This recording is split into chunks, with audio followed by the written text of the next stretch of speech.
ሊቃናተ ነድ ዘሰማያዊት ማይፈድ በእንተ በግዑ እቀብዋ ነዛቲ ያዘድ።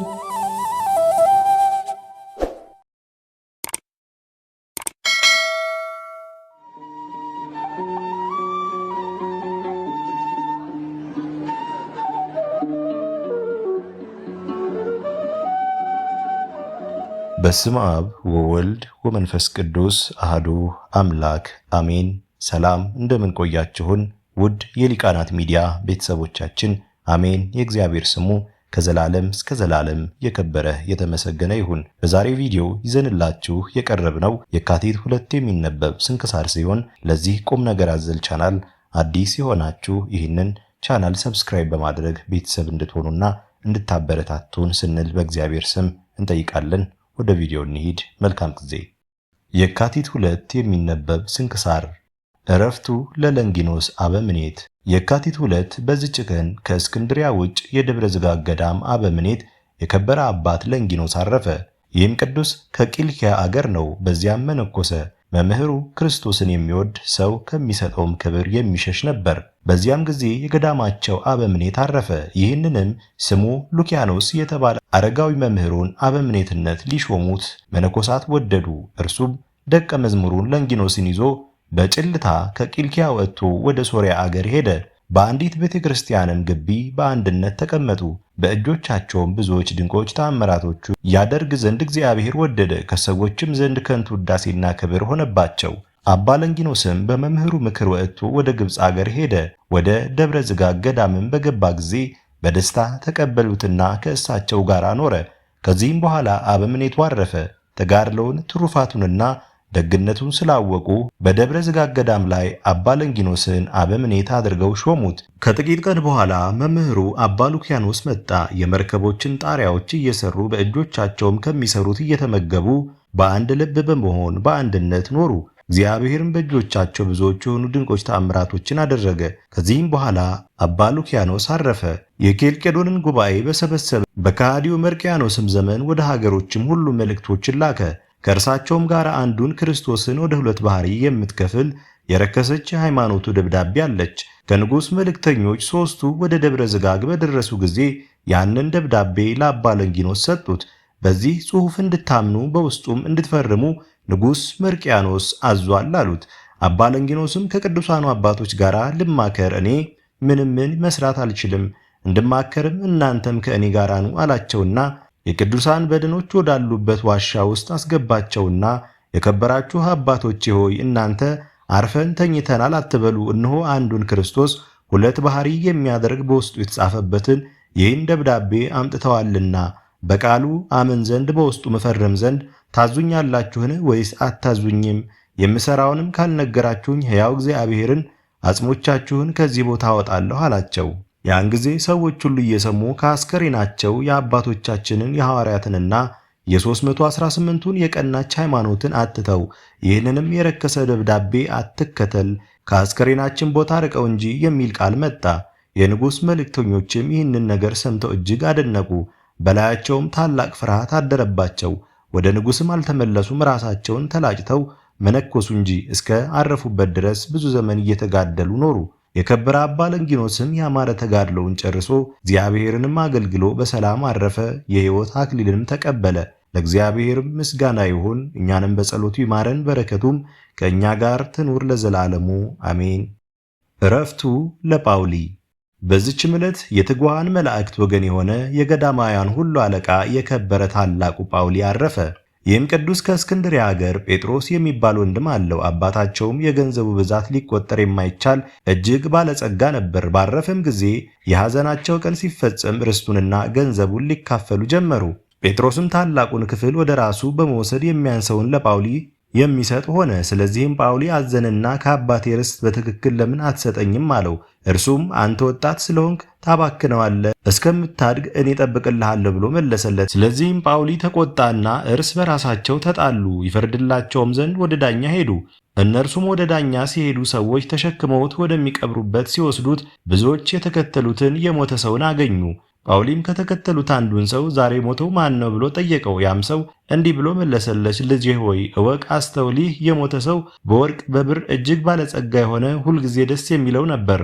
አሁንም እነሆ ይህን ሁሉ ትቶ ራቁቱን ወደ መቃብር ወደማይመለስበት መንገድ ይሄዳል፣ በኃጢአት ማዕበል ውስጥ እያለ ሞቷልና አሉት። አሁንም ልጄ ሆይ ስለ ነፍሳችን ድህነት ልትታገል ይገባናል። እኛ መቼ እንደምንሞት አናውቅምና፣ ነገር ግን በዚህ ዓለም ውስጥ ሥልጣንም ኑሮት ሳለ ይህ ሁሉ የተወ የተመሰገነ ነው። እርሱ የቅዱሳን ሀገር በሆነች በኢየሩሳሌም ሰማያዊ ታላቅ ክብርን ይቀበላልና። የከበረ ጳውሊም ይህንን ነገር በሰማ ጊዜ ከልቡ አዘነ፣ እንዲህም አለ፣ የዚህ ኃላፊ ዓለም ገንዘብ ምኔ ነው? ምን ይጠቅመኛል? ከጥቂት ቀኖች በኋላ ትቼው ራቁቴን የሚሄድ አይደለሁምን? አለ። ከዚህም በኋላ ወደ ወንድሙ ተመልሶ ወንድሜ ሆይ ወደ ቤታችን እንመለስ፣ ከእንግዲህ ስለ ገንዘብ ምንም ከአንተ ጋር አልነጋገርም አለው። ከዚህም በኋላ ከወንድሙ ሸሽቶ ከሀገሩ ወጣ። ከመቃብር ቤት ውስጥም 3 ቀንና 3 ሌሊት መንገዱን ይመራው ዘንድ ወደ እግዚአብሔር እየጸለየና እየማለደ ኖረ። ወንድሙ ጴጥሮስም በሀገር ውስጥ እየዞረ ሲፈልገው ሰነበተ፣ ግን አላገኘውም። ታላቅ ሐዘንንም አዘነ። የተመሰገነ ጳውሊ ግን 3 ቀኖች ያህል በዚያች መቃብር ቤት ሲኖር መብልና መጠጥን አላሰበም፣ ፍርሃትና ድንጋጼም አልደረሰበትም። አምላካዊት ኃይል ትጠብቀው ነበርና። በአራተኛይቱም ዕለት እግዚአብሔር ወደ እርሱ መልአኩን ላከ። ከዚያም ነጥቆ ወሰደው፣ በምስራቅ በኩል የምትገኝ በረሃ ውስጥ አኖረው። በዚያ የምንጭ ውሃ አለ። መልአኩም ሰላምታ ሰጥቶ ወደ ሰማይ አረገ። የከበረ ጳውሊም አራዊት የሚኖሩበትን ጉድጓዶች አግኝቶ ወደ አንዲት ፍርኩታ ገባ። ልብሱንም ሰኔል ሰርቶ ለበሰ። እንዲህም ብሎ ጸለየ። የሕያው እግዚአብሔር ልጅ ጌታ ኢየሱስ ክርስቶስ ሆይ ርኅራኄ ከሌለው ጠላት እጅ ጠብቀኝ፣ አድነኝም። ተጋድሎዬን እስክፈጽም ታጸናኝ ዘንድ ቸርነትህ ወደ እኔ ትምጣ። የትውልድ ሁሉ ንጉሥ ሆይ ኃይል፣ ክብር፣ ጌትነት ገንዘብህ ነውና ለዘላለሙ አሜን። በዚያችም ዋሻ ውስጥ 80 ዓመት ኖረ። ከሰውም ከቶ ማንንም አላየም። ልብሱንም ከሰኔል ቅጠል የተሠራ ነው። እግዚአብሔርም ወደ ማታ ሁል ጊዜ ወደ እርሱ ቁራን ይልክለታል። ከእርሱም ጋር ግማሽ እንጀራ አለ። ያንን ለከበረ ጳውሊ ይሰጠዋል። የክብር ባለቤት እግዚአብሔርም ቅድስናውንና ጽድቁን ይገልጥ ዘንድ በወደደ ጊዜ መልአኩን ወደ ታላቅ አባት ወደ እንጦንዮስ ላከ። ይህም እንጦንዮስ በበረሃ ውስጥ መኖርን የጀመረ እርሱ እንደሆነ በልቡ ያስብ ነበር። መልአኩም እንዲህ አለው፣ እንጦንዮስ ሆይ ከአንተ የ2 ቀን ጎዳና ርቆ በበረሃ ውስጥ ሰው አለ። የዓለም ሰዎች ከሚረግጥባቸው የእግሩ ጫማዎች እንደ አንዲቱ ሊሆኑ የማይገባቸው፣ ስለ እርሱም ጸሎት ዓለም ተጠብቆ የሚኖር ምድርም ፍሬዋን የምትሰጥ ጠል በምድር ላይ የሚወርድ በምድር በሚኖሩ ኃጢአተኞች ሁሉ ላይ ፀሐይ የሚወጣ የሰውን ፍጥረት በእግዚአብሔር እጅ ውስጥ ተጠብቆ የሚኖር አባ እንጦንዮስም ይህንን ቃል በሰማ ጊዜ ተነስቶ ወደ በረሃው መካከል ተጓዘ። እግዚአብሔርም ከእርሱ ጋር ሆኖ ጎዳናውን እንደሚጠርግለት አምኖ ሲጓዝ የሰውና የአራዊትን ፍለጋ አገኘ። ያንንም ፍለጋ ተከትሎ ከቅዱስ ጳውሊ በዓት ደረሰ። በሩንም አንኳኳ። የከበረ አባ ጳውሊ ግን ከሰይጣን ሥራ እንደሆነ አስቦ ታላቅ ድንጋይ ወስዶ ከመዝጊያው ጀርባ አኖረ። አባ እንጦንዮስም ይሰጠኝ ዘንድ ፈለግኩ፣ አገኝ ዘንድ ለመንኩ፣ ይከፈትልኝም ዘንድ በር አንኳኳሁ ብሎ አሰምቶ ተናገረ። በዚያም ጊዜ ከፈተለትና ገባ። እርስ በራሳቸውም በመንፈሳዊ ሰላምታ እጅ ተነሳስተው በአንድነትም ጸልየው ተቀመጡ። አባ እንጦንዮስም አባቴ ሆይ ስምህ ማን ነው? አለው። አባ ጳውሊንም አንተ ስሜን ካላወቅክ እስከዚች ቦታ ለምን ተጓዝክ? ብሎ መለሰለት። በዚያችም ሰዓት እግዚአብሔር የእንጦንዮስን ልቡን ገለጠለትና ገዳማዊ ጳውሊን አየው ዘንድ ስለተገባኝ እኔ ብፁዕ ነኝ አለ። ከዚህም በኋላ እርስ በራሳቸው የእግዚአብሔርን ልዕልናውን ቸርነቱን ይነጋገሩ ጀመር። በመሸ ጊዜ ቁራ መጥቶ አንዲት ሙሉ እንጀራ ጣለለት። አባ ጳውሊም አባ እንጦኒን አንተ የእግዚአብሔር አገልጋይ እንደሆንክ አሁን አወቅኩ። እስከ ዛሬ 80 ዓመት በዚህ በረሃ ስኖር እግዚአብሔር ሁል ጊዜ የሚልክልኝ ግማሽ እንጀራ ነበር። እነሆ አሁን ምግብህን ላከልህ አለው። ከዚህም በኋላ ተነስተው የማዕድ ጸሎት ጸለዩ። በልተውም እግዚአብሔርን አመሰገኑት። መላ ሌሊቱንም ሲጸልዩ አደሩ። ነግቶ ፀሐይ በወጣ ጊዜ እርስ በራሳቸው ሰላምታ ተሰጣጡ። አባ እንጦኒም አባቴ ሆይ በዚህ ሁሉ ዘመን ሥጋውንና ደሙን ከወዴት ትቀበላለህ? አለው። የከበረ ጳውሊም እግዚአብሔር መልአኩን ይልክልኛል፣ በቀዳሚት ሰንበትና በእሁድ ሰንበት በየሳምንቱ ሥጋውንና ደሙን ያቀብለኛል፣ በዘመኑም ሁሉ እንዲህ ያደርግልኛል ብሎ መለሰለት። ከዚህም በኋላ አባ እንጦኒ አባ ጳውሊን አባቴ ሆይ ይህ አስኬማ በምድር ላይ ይበዛ እንደሆነ ወይም አለመብዛቱን ትነግረኝ ዘንድ እሻለሁ አለው። የከበረ ጳውሊም ወደ ሰማይ ተመለከተና ፈገግ አለ። ከዚህ በኋላ አዘነ፣ ጮሆም አለቀሰ። አባ አንጦንዮስም ፈገግ ስትል ባየሁ ጊዜ ደስ አለኝ፣ ባዘንክ ጊዜ ግን አዘንኩ አለው። የከበረ ጳውሊም እንዲህ ብሎ መለሰለት፣ እኒህ ተራሮችና በረሃዎች እግዚአብሔር ከሁሉ አገሮች መርጦ ለሚሰበስባቸው ንጹሐን ርግቦች ማደሪያዎች ይሆናሉ። ዳግመኛም ይህ ስም ያልፋል፣ ስማቸውም መነኮሳት ይባላሉ። እነርሱም ብዙ ዘመናት ደስ ይላቸዋል። እግዚአብሔርም ከቁጣው ቀን አስቀድሞ ከዚያ ያፈልሳቸዋል። ከእርሱም በኋላ ሰምተው ለመምህሮቻቸው የማይታዘዙ ትውልድ ይነሳሉ። ስለ ነፍሳቸውም ድኅነት በቀንና በሌሊት የማይተጉና የማይጸልዩ ናቸው። ያን ጊዜ እግዚአብሔር ተቆጥቶ ይፈርዳል። የሚያስተውሉ ሕግ የሌላቸው አረማውያን ተነስተው ገዳማቱንና አድባራቱን ያጠፋሉ። ብዙ ዘመናትም ምድረ በዳ ይሆናሉ። የቅዱሳን መታሰቢያቸው አይጠፋም። እግዚአብሔር በሌሎች ሰዎች ልቦና ይቅርታውን ያሳድርባቸዋል። እነርሱም ወደ ገዳማቱና ወደ አድባራቱ በመሄድ በውስጣቸው ዳግመኛ ይኖራሉ። ሰይጣንም ወደ ገዳማት ሄዶ በመካከላቸው ጸብን ይዘራል። እነርሱም የእግዚአብሔርን ፍቅር ገንዘብ በማድረግ ጨክነው አልታገሱባትምና ምንኩስናቸውን አስኬማቸውን ትተው ወደ ዓለም ይወርዳሉ። በትዕግስታችሁ ነፍሳችሁን ገንዘብ ታደርጓታላችሁና የሚለውን ጽሑፍ አላስተዋሉምና። እንጦንዮስም የከበርክ አባቴ ጳውሊ ሆይ ፊትህን አይ ዘንድ የታደልኩባት ሰዓት የተባረከች ናት አለ። የከበረ አባ ጳውሊም አሁን ወደ ማደሪያ ሂድ፣ ቆስጠንጢኖስ ሊቀ ጳጳሳት አትናቴዎስ የሰጠውን ልብስ እርሷ አንተን ያለበሳትን ያችን ከአንተ ጋር ይዘሃትና ሥጋዬን በእርሷ ትገንዝ ዘንድ ብሎ ተናገረው። የተሰወረውን በማወቁ እጅግ አደነቀ።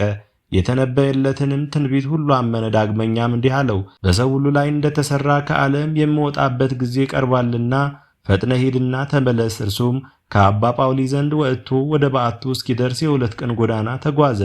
ያችንም ልብስ ይዞ ተመለሰ። በመንገድም እየተጓዘ ሳለ በአየር ውስጥ አባ ቡላን የመላእክትንም ማኅበር አየ። ለእግዚአብሔር ምስጋና ይሁን ይሉ ነበር። ሁለተኛም እግዚአብሔር ኢየሱስ ክርስቶስ የመረጠህ ሰላምታ አንድነት ይገባሃል። የእግዚአብሔር ሰው አንተ ጳውሊ የተመሰገንህ ነህ። እንግዲህስ በሰማያዊ መንግሥት ከመላእክት ጋር ደስ ይበልህ። የጨለማውን ዓለም ትተህ የብርሃን ሀገርን አግኝተሃልና ወደ ዘላለማዊ ተድላ ደስታ ይወስዱሃልና የእግዚአብሔር ማደሪያ ሆንክ። አንተ ገዳማዊ ጳውሊ በትውልድህ የከበርህና የተመሰገንክ ነህ። እንዲህ እያሉ ተሰወሩ። የከበረ እንጦኒም ይህች ወደ ሰማይ የሚያሳርጓት የአባቴ የጳውሊ ነፍስ ናት አለ። ወደ በዓቱ በገባ ጊዜ እንደሰገደ ሆኖ እጆቹን በመስቀል ምልክት ተዘርግተው አገኘው። አንስቶም ሸፈነው። አባቴ ሆይ በሰማያዊ ማደሪያ ሆነህ አስበኝ ብሎ በላዩ አለቀሰ። ከዚህ በኋላ ተነስቶ በዚያች ልብስ ሥጋውን ገነዘና በላዩ የቤተ ክርስቲያንን የጸሎት ሥርዓት ፈጸመ አደረሰም። ከዚህ ቀጥሎ ከእርሱ ጋር የተማከሩበት ነገር የለም። ምን ላድርግ ብሎ አሰበ። በዚያም ጊዜ አንበሶች መጡ፣ እጅ ነሱትም። ቀድሞ እንደሚያውቁትም ዘንበል ብለው የእግሩን ትቢያ ላሱ። መቃብሩን በየት ቦታ እንቆፍርለት እንደሚሉ አመለከቱ። እርሱም ምልክታቸውን አውቆ በቁመት ልክ ለክቶ ሰጣቸው። አንዱ በራስጌ አንዱ በግርጌ ሆነው ቆፈሩ። ባደረሱም ጊዜ በቃችሁ ብሎ አመለከታቸው። እኒህ አንበሶችም ወጥተው ሰገዱለት። እርሱም ባረካቸውና ወደ ቦታቸው ሄዱ። የከበረ እንጦኒ ወደ መቃብር አስገብቶ ዘጋው። ከሰኔል ቅጠልም የተሰራች አጽፉን ወሰደ። የአባቱን ገንዘብ እንደሚወርስ ልጅ ነውና ወደ እስክንድሪያም ሄደ። ወደ ሊቀ ጳጳሳት አትናቴዎስም ገብቶ ከከበረ አባ ጳውሊ የሆነውን ሁሉ ነገረውና ያችን ከሰኔል የተሰራች አጽፍ ሰጠው። ሊቀ ጳጳሳት አትናቴዎስም የከበረ ጳውሊን ዜና በሰማ ጊዜ ፈጽሞ ደስ አለው።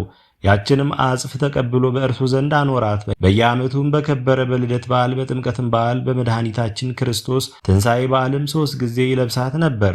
ጌታችንም የቅዱስ ጳውሊን የልብስን ክብር ሊገልጥ ወደደ። በዚያችም ወቅት አንድ ወጣት ልጅ ሞተ። አባ አትናቴዎስም ያችን ልብስ በሞተው ላይ አኖራት። ወዲያውኑ ተነሳ። ይህንንም ያየ ኤጲስቆጶስ አባ ኤስድሮስ ምስክር ሆነ። ይህችም ተአምር በአገሮች ሁሉ ተሰማች። ለእግዚአብሔርም ምስጋና ይሁን። እኛንም በከበረ ጳውሊ ጸሎት ይማረን፣ በረከቱም ከእኛ ጋር ትኑር ለዘላለሙ አሜን። የሐዋርያው ቅዱስ ቶማስ ተአምር ያደረገበት። በዚህች ዕለት የከበረ ሐዋርያው ቅዱስ ቶማስ ተአምራትን አደረገ። ጌታችን ወዳዘዘው ሊያስተምር በወጣ ጊዜ ከመንገድ ጥቂት ፈቀቅ አለ። ድንገትም የሞተ ጎልማሳ አየ። መልኩ እጅግ የሚያምር ነበር። ሐዋርያውም አቤቱ ይህን ጥፋት አይ ዘንድ ወደዚህ አመጣኸኝን? ነገር ግን ፈቃድ ይሁን አለ። ከዚህም በኋላ ስለ ሞተው ሰው ጸለየ። ያን ጊዜ ታላቅ ከይሲ ከድንጋዮች ውስጥ ወጥቶ በጅራቱ ምድሩን እየደበደበ መጣ። የክርስቶስ ሐዋርያ ሆይ እኔ ካንተ ጋር ምን አለኝ? ሥራዬን ልትዘልፍ መጣህን? ብሎ በታላቅ ድምፅ ጮኸ። ሐዋርያውም አዎን ሥራህን ተናገር አለው። ከይሲውም እንዲህ አለ፣ በዚህ ቦታ አንጻር መልከ መልካም ሴት ነበረች፣ እኔም ወዳት ናት። ይህም ጎልማሳ ሲስማት አየሁት። በሰንበት ቀንም ከእርሷ ጋር አደረ። ስለዚህም ነክሼ በመርዝ ገደልኩት። ሐዋርያውም መርዝህን ከሱ ትወስድ ዘንድ በጌታዬ ኢየሱስ ክርስቶስ ስም አዝዣለሁ አለው። ሂዶም ከዚያ የሞተው መርዙን መጠጠና ወሰደ። ወዲያውኑ ተነፍቶ አበጠ፣ ተሰንጥቆም ሞተ። የሞተውም ሰው ድኖ ተነሳ። ስለዚህም ምልክትም ብዙዎች በክብር ባለቤት ጌታችን አመኑ። እርሱም ሃይማኖትን አስተምሮ የክርስትና ጥምቀትን አጠመቃቸው። ለእግዚአብሔርም ምስጋና ይሁን። እኛንም በሐዋርያው በአባታችን ቅዱስ ቶማስ ጸሎት ይማረን፣ በረከቱም ከእኛ ጋር ትኑር ለዘላለሙ አሜን። አስጀምሮ ላስፈጸመን ለልዑል እግዚአብሔር ክብር ምስጋና ይሁን መቼም መች ለዘላለሙ አሜን። ውድ የሊቃናት ሚዲያ ቤተሰቦቻችን የካቲት 2 የሚነበብ ስንክሳር ይህን ይመስል ነበር። በቀጣይ በአዲስ ክፍል እስከምንገናኝ ድረስ እግዚአብሔር ቸር ያቆየን። መልካም ጊዜ